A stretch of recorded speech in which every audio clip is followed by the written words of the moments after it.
we need to stop buying these 3 types of flours because we can easily make them at home and save a bunch of money.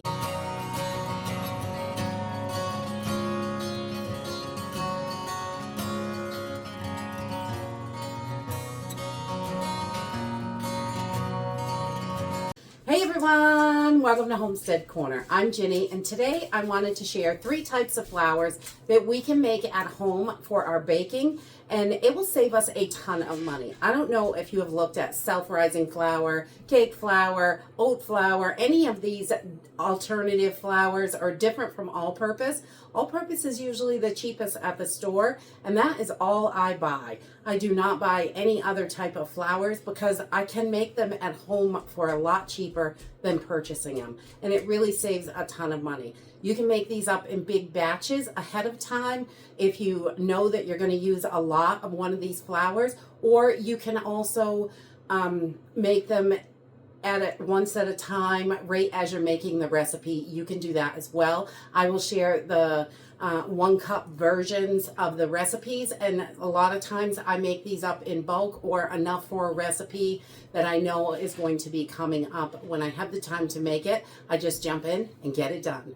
So this is really super simple and easy. Today we're going to make 3 types of flour. We're going to do a self-rising flour, a cake or pastry flour, and also an oat flour, because they're all simple and we have all this stuff in the house.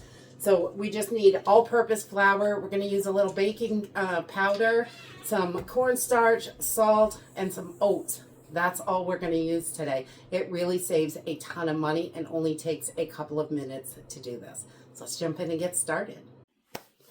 Okay, so the first one we're going to do is make oat flour. And this is super simple. It's only 1 ingredient, really, which is great. So I just take my whole old-fashioned oats, and just old-fashioned oats, and we're going to pop them right into the food processor. You can also do this with a blender if you have one, and it's got to be pretty high-powered, just like when you're doing your powdered sugar. You want something that's pretty powerful to get this ground down to a powder. So we're just going to dump them in our food processor, and you can make as many cups as you need. Just keep grinding it up. That's it. And we're just going to use our pulse on this, and you can see it's already got lots of powders in there. So we're just going to keep going until this is a nice fine powder and flour. And I'm going to run it through a little fine mesh strainer because there's always little bits and chunks, and I can reprocess those in the food processor, or whatever I need to do, but just keep grinding it. I put them back in for the next batch and until I have enough of the oat flour to get my recipe done. So we just throw this right into our fine mesh strainer, and I'm just going to sift this and make sure that any pieces, chunks that didn't get ground up are separated out. Okay, so once you have enough for your recipe, that's it. This is your oat flour. You're ready to go. Really super simple and easy. None of these are difficult. And this is the only one that requires any kind of machinery. That you just want to be able to grind this up to a fine powder. And a lot of times I will keep this a little bit thicker stuff and add it to muffins. You can add it to your meatloafs as a binder. There's so many different things you can do with this as well. Add it right into your instant oatmeals when you want to make your own little packets of oatmeal, or we make them in a jar. So there's no waste here. We're going to use all this, or you can keep grinding this until it gets to a flour. But a lot of times I'll just set this aside and we'll use it just the way it is. So oat flour is super simple and easy, and it's wonderful for so many different recipes and all kinds of breads and muffins and things like that. And you can mix this half all-purpose flour, half oat flour, and use it like all-purpose flour if you want to. And it just adds that little extra goodness in there because we love oatmeal. Okay, this next one is our pastry or cake flour. They're basically the same thing, and this works in both of those instances. So I start off with just all-purpose flour. I like the unbleached, but you can use any all-purpose flour for this.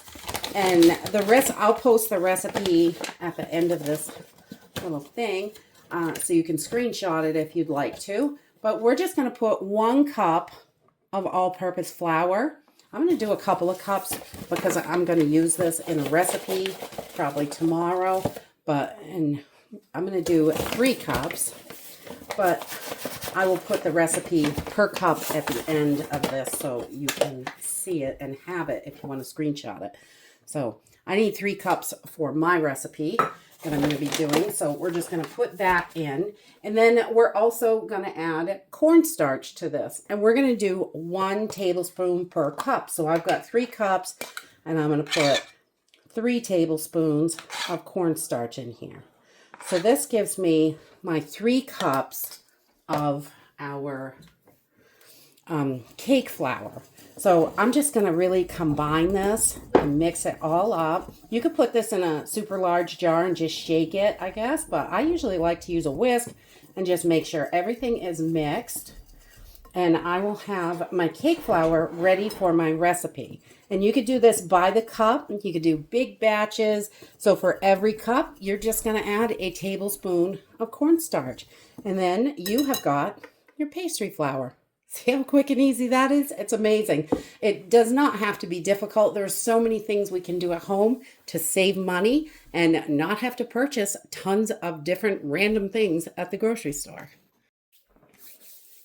Okay, so this flour is self-rising flour, another super simple one to make.